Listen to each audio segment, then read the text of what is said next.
জান্নাতের রানী হলো কেমন করে তালাতে বাবর খাসে পরে তো গায়ে দেখতে কেমন ছিল ফর্সা কালো ছিল দেখতে কেমন ছিল ফর্সা কালো ছিল স্বামী সন্তান ছাড়া কেউ তো দেখেনি জান্নাতি হতে চাও চচিও গোনারি রক্ত সুসহ গোমা জননী জান্নাতি হতে চাও চচিও গোনারি ছিল হযরত আলী পারো নকিনে দিতে রুকনশানি তবুও ফাতেমা করতো পঞ্চনা তবুও ফাতেমা করতো পঞ্চনা স্বামী ছিল তার নয়নের মনি জান্নাতি হতে চাও চচিও গোনারি রক্ত সুসহ গোমা জননী জান্নাতি হতে চাও চচিও পাক সব দেখছে তাই না মেয়েদের তো পর্দা করা উচিত গজল শোনা ফরজ নয় পর্দা করা ফরজ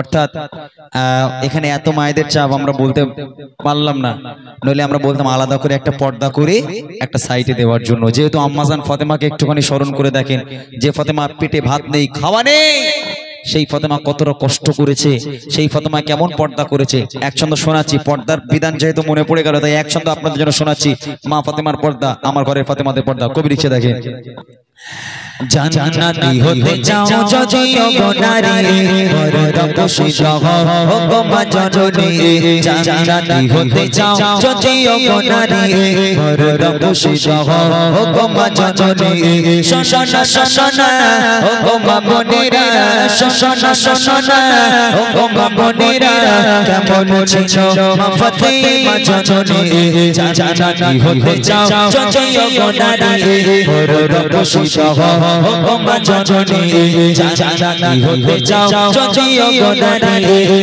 রক্ত সুসহ গোমা জননী শোনা শোনা গোমা বনেরা শোনা শোনা গোমা বনেরা কেমন ছিল মা ফাতেমা জননী জান্নাতি হতে চাও চচিও গোনারি রক্ত সুসহ গোমা জননী জান্নাতি হতে চাও চচিও গোনারি রক্ত সুসহ গোমা জননী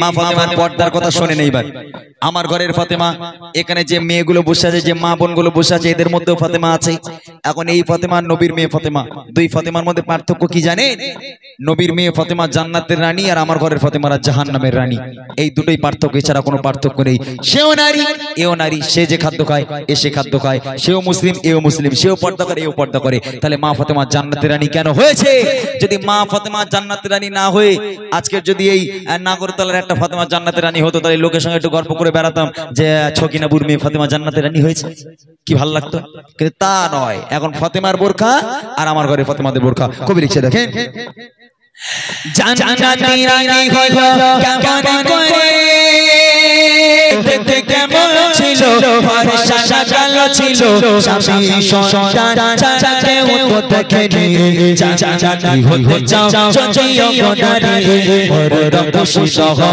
গোমা জননী জান্নাতি হতে চাও চচিও গোনারি রক্ত সুসহ গোমা জননী শোনা শোনা গোমা বনেরা শোনা শোনা গোমা বনেরা কেমন ছিল মা ফাতেমা জননী জান্নাতি হতে চাও চচিও গোনারি রক্ত সুসহ গোমা জননী জান্নাতি হতে চাও চচিও গোনারি রক্ত সুসহ গোমা জননী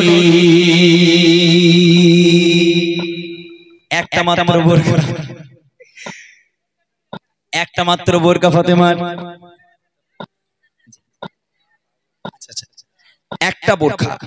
একটা বোরকা পরে ফাতেমা সারা জীবন কাটিয়ে দিল ভালো করে শোনেন একটা বোরকা পরে মা ফাতেমা সারা জীবন কাটিয়েছে তাও ফ্রেশ বোরখা নয় চতুর্দিকে তাবলি মারা ছেঁড়া ফাটা বোরখা এই সেলাই করা তাবলি মারা বোরকা পরে সারা জীবন কাটিয়েছে তথাপিও আম্মাজান ফাতেমা কেমন দেখতে ছিল তিনি লম্বা ছিলেন নাকি তিনি বেটে ছিলেন তিনি ফর্সা ছিলেন নাকি তিনি কালো ছিলেন তার স্বামী আর সন্তান এই দুই পুরুষ ছাড়া পৃথিবীর আর কোনো পরপুরুষ আম্মাজান ফাতেমাকে চোখে দেখেনি একটাবার ভাবেন আপনারা সেই ফাতেমা জান্নাতের রানী হবে না একটু আস্তে কথা বললে আমি বেশি খুশি হব একটু আসতে।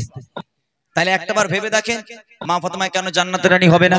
আমার ঘরের ফাতেমাদের বাপ যদি বলে মা তোর মা নামাজ পড়ে, তোর বাপ নামাজ পড়ে, তোর বোরকা পড়তে হবে। ওরে আল্লাহ, আমার ঘরের ফাতেমারা বোরকার নাম শুনলি একেবারে মুখ ঢেকে চুরে বাংলার পাঁচ হয়ে যায়। এ যুগে কেউ বোরকা পরে? মার কাছে কি গুজর গুজর করে স্বামীর একটু বোঝাতে পারে না? হ্যাঁ, তো স্বামীর বোঝাতে পারে না একটু? কলেজে যাবো বোরকা পরে কেউ যায়? কত সুন্দর পেলাজো ফেলাজো কি কলজের মাথা সব পরে যায়, ওই সব না পরে বোরকা পরে কেউ কলেজে যায়? আহা হা। বাপ বলছে মা তুমি যাই করো তাই করো, মা তোমাকে বোরখা পরতে হবে। বাপের চাপে যদি আমার ঘরের ফাতেমারা বোরখা পরে, ওই বোরখা পরছে আর গজর গজর করে বাড়ি থেকে বার হয়ে গেল, কিছু দূর গিয়ে বোরকার হাতা একেবারে আঙ্গুল পর্যন্ত এত দূর টেনে টুনে একেবারে কিনে পর্যন্ত তুলেছে এইভাবে। বান্ধবীরা জিজ্ঞেস করে হ্যাঁ তোর ওই হাতা অত দূর তুলেছিস কেন, বাজে দেখাচ্ছে না? বলে আল্লাহ সাদা চামড়া দিচ্ছে কি জন্য? লোক যদি না থাকে তাহলে কি আমার বিয়ের প্রস্তাব আসবে বল? লোক বলো মেয়েটা কালো তাই বোরকা পরেছে। আহা হা। মা ফাতেমা কেমন নারী ছিল? লম্বা ছিল নাকি তিনি বেটে ছিল? তিনি ফর্সা ছিল নাকি কালো ছিল? স্বামী আর সন্তান এই দুই পুরুষ ছাড়া পৃথিবীর আর কোন পরপুরুষ আম্মাজান ফাতেমাকে কখনো চোখে রাখেনি, তাই তিনি জান্নাতের রানী। কবি লিখছে জান্নাতের রানী হলো কেমন করে। দ্বিতীয় নম্বর স্বামীর খিদমত। এই ভাইদের যাদের বিয়ে হয়েছে, এখানে অনেক ভাই আছে যারা বিয়ে করেছে, তাদের বউ এখানে আছে। এবার মান সম্মানে কারা পারবে, বউয়েরা না ভাইয়েরা পারবে? গজলের মাধ্যমে আমি জানি না, যে কোনো একজনকে আমি ঠাসবো। মা ফাতেমা স্বামীর খিদমত কত সুন্দর করতো, আমি গজলের মাধ্যমে শোনাবো। আর আঙ্গা ঘরের ফাতেমারা স্বামীর কেমন খিদমত করে সেটাও শোনাবো। শোনেন মা ফাতেমা স্বামীর খিদমত কেমন করে করতে হবে।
হযরতে আলী এত গরিব মানুষ, ফাতেমাকে একটা শাড়ি কিনে দেওয়ার মতো ক্ষমতা নেই। ভালো করে শোনে, জীবন বদলে যাবে। এত গরিব, মা ফাতেমাকে একটা শাড়ি কিনে দেওয়ার ক্ষমতা নেই। এক বেলা এক মুঠো ভাত তুলে দেবে ফাতেমার গালে, সে ক্ষমতা আলীর ছিল না। মা ফাতেমা একটা দিনের জন্য স্বামীর কাছে এসে চোখে চোখ রেখে বলেননি যে আপনি আমার স্বামী হওয়ার যোগ্য না। কেন না? আপনি আমার একটা শাড়ি কিনে দিতে পারেন না, একবেলা খাওয়া দিতে পারেন না, কিসের স্বামী? কেমন স্বামী আপনি? মা ফাতেমা কখনো হযরতে আলীর চোখে চোখ রেখে কথা বলেনি, সব সময় শুকরিয়া আদায় করেছে। আমার স্বামী আমাকে যেভাবে রেখেছে আমি ফাতেমা খুশি, আল্লাহর শুকরিয়া আদায় করেছে। পেটে ভাত নেই, একটা বোরখা দ্বিতীয় নম্বর কাপড় কেনার ক্ষমতা নেই, তারপরেও ফাতেমা কখনো স্বামীর চোখে চোখ রেখে কথা বলেনি। এটাই তো ফাতেমা। আর আমার ঘরের ফাতেমা, ধরে নেন ভাইদের মধ্যে কেউ একজন রাজমিস্ত্রি কাজ করে, সকাল 8টার সময় এক মুঠো কাঁচা লঙ্কা পেঁয়াজ দিয়ে পান্তা খেয়ে ওই সাইকেল নিয়ে গুড়গুড় করে বেরিয়ে গেল, গিয়ে সেই আউটসাইডে কি একেবারে ছাদের উপরে ফ্ল্যাটের উপরে কাজ হচ্ছে, রাজমিস্ত্রি কাজ করে, জোগাড়ের কাজ করে, একেবারে রিস্ক নিয়ে বৃষ্টিতে ভিজে রোদ্দুরে পুড়ে কাজ করছে। সন্ধ্যা হলো, হাত পাতলো, ঠিকাদার তাকে 500 টাকা 400 টাকা দিল। ওই 400 টাকা নিয়ে যে রাজমিস্ত্রি কাজ করে তারও বউ আছে এবং সে তার বউকে ভালোবাসে। একটা রাজমিস্ত্রির মনেও তার বউয়ের প্রেম আছে, তো সে বউয়ের জন্য যে একটা শাড়ি কিনে 400 টাকা দিয়ে 1 টাকা কাছে রাখলো না। আমার বউকে অনেকদিন কিছু দেওয়া হয় না, আজকে একটা গিফট করি, বউ খুশি হবে। আহা, সেই রাজমিস্ত্রি ছেলে একটা 400 টাকা দিয়ে শাড়ি কিনে মন আনন্দে একেবারে উৎফুল্ল হয়ে আজকের সাইকেল চালিয়ে চালিয়ে চালিয়ে চালিয়ে বাড়ি এলো। সাইকেলটা রেখে আগে ফাতেমাকে ডাকছে, ফাতেমা, হে ফাতেমা, আঙ্গা ঘরে ফাতেমা, ওইরকম করে দেখতেছ কেন? বুদ্ধি ধরেছ তোমার? লাউদিনী ঠালা, স্বামী ডেকে ওইরকম করে জবাব দিতে হয়? বলে এই দা শোন, জীবনে তোর কিছু দিতে পারলাম না, আজকের কাজ করে মনটা খুব খারাপ লাগছিল, 1 টাকা পকেটে রাখিনি, 400 টাকা পেয়েছি, তোর জন্য শাড়ি এনেছিলি, একটা তোর জন্য শাড়ি এনেছি, তুই শাড়ি চালে। আহা, আমাদের মোটামুটি বোনেদের বা ভাবিদের একটু গিফট করলে, বউদের গিফট করলে খুব খুশি হয়। তার স্বামী যখন শাড়ি এনেছে তখন মনটা নরম হলো, বউর যাক আমার গিফটে স্বামী আমার জন্য শাড়ি এনেছে। এখন শাড়িটা নিয়ে উল্টে পাল্টে ভালো করে দেখলো, দেখার পর চোখ দুটো আমরা আমরা করে এখন স্বামীর দিক তাকিয়ে বলে এটা শাড়ি। বলে কি হয়েছে না, ওরম বলতেছিস কেন, কি হয়েছে? বলে তোমার মরা বাপের কসম কত লিচে বলো। বলে বললুম তো 400 টাকার কাজ করেছি, 1 টাকা বিড়ি খাওয়ার টাকাও রাখিনি, পুরো তোর জন্য শাড়ি এনেছি। তখন আঙ্গা ঘরের ফাতেমা মোটামুটি এবার গালাগালি শুরু করবে আস্তে আস্তে, ওদের গালাগালি বাপরে বাপ, সে কান্দে রক্ত বেরিয়ে যাবে একদম, তাই না? বলবে আমার বাপ মা যে তোমার কি দেখে বেঁধেছিল আমি জানি না, তোমার মতন স্বামীর কেউ বে করে? হ্যাঁ, বলে কি হয়েছে অত রাগ দেখাচ্ছি কেন, বলবি তো? বলে পাশের বাড়ির অমুকের বউ কত দামি দামি শাড়ি পরে, তোমার চোখে কি নেবা হয়েছে টের পাও না? তোমার ছোট বার বউ রে কত দামি দামি শাড়ি চোখে দেখতে পাও না? 400 টাকা শাড়ি না দরদ দেখাচ্ছে। গালাগালি এবার শুরু হলো, এমতো অবস্থায় গালাগালি দিতে দিতে রাগের মাথায় শেষ বলে দূর হয়ে যাও, তোমারও তালাক, তোমার শাড়িরও তালাক। এই তোমার ঘরের ফাতেমা। আম্মাজান ফাতেমার পেটে ভাত নেই, পরনে একটা কাপড়, কখনো স্বামীকে অপমান করেনি। আল্লাহ রাসূল বলে যে ফাতেমা আমি তোমার আব্বা বলছি, আল্লাহর পরে যদি কাউকে সিজদা করার হুকুম দিতাম, আমি প্রত্যেক নারীকে বলতাম হে নারী তোমরা তোমার স্বামীর পায়ে সিজদা করো, স্বামীর পায়ে লুটিয়ে পড়ো, খবরদার যেন স্বামীকে ব্যথা দিও না, স্বামীকে কষ্ট দিও না, তাহলে এ দুনিয়াও হারাবে, পরকালে তোমাকে হারাতে হবে। স্বামীকে যদি তুমি সেবা করতে পারো, স্বামীর পায়ের তলায় যান। শেষ ছন্দ। দেখেন মা ফাতেমার দুটো সন্তান ছিল, আপনারা জানেন ইমাম হাসান ইমাম হোসেন, ছোট ছোট 2 বাচ্চা। এই 2 বাচ্চা হঠাৎ করে অঝর নয়নে কাঁদছে, কাঁদতে কাঁদতে আমার রাসূল হঠাৎ করে ফাতেমার বাড়ি এলো, ফাতেমা দরজা খুলে, আব্বা এসেছি। দরজাটা খুলে গেল, দেখছে সামনে দাঁড়িয়ে আছে ইমাম হাসান ইমাম হুসাইন, ছলো ছলো নয়ন নিয়ে অঝর নয়নে কান্নাকাটি করছে। আল্লাহ রাসূল বলছে আমার নওয়াসা, এ আমার কলিজার টুকরা, তোদের কি হয়েছে বাবা, তোদের চোখে পানি কেন? হাসান হোসেন বলছে না না তোমার কাছে বিচার দেব। বলে কার বিচার দিবি? বলে তোমার মেয়ে ফাতেমার বিচার দেব। বলে কেন, আমার মেয়ে ফাতেমা কি করেছে? বলে তোমার মেয়ে ফাতেমা মিথ্যা কথা বলেছে। আল্লাহ রাসূল বলছে আমার মেয়ে ফাতেমা কখনো মিথ্যা বলে না, কি করেছে বল? বলে না না আজকে 3টে দিন হয়ে গেল তোমার মেয়ে ফাতেমার কাছে যখনই যাই গিয়ে বলি মা ক্ষুধা লেগেছে খাবার দাও, তোমার মেয়ে ফাতেমা চুলো জ্বালিয়ে উনুন জ্বালিয়ে তার উপর একটা হাঁড়ি বসায়, তাতে পানি দিয়ে পাথর দিয়ে গরম করে আর আমাদেরকে সান্ত্বনা দেয় বাবা রান্না হচ্ছে তোরা গিয়ে ঘুমা, রান্না হয়ে গেলে ডেকে খাওয়াবো।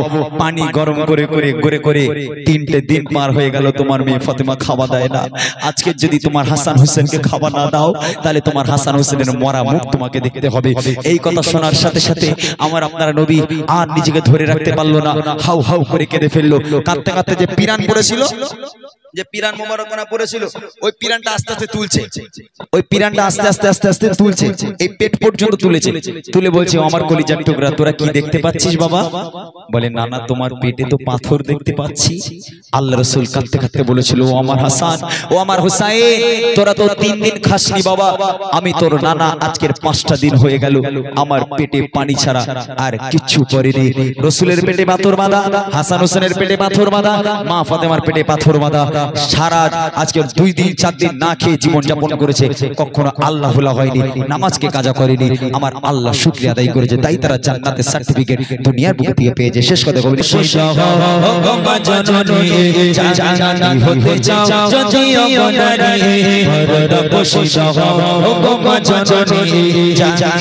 হতে চাও যদিও নারী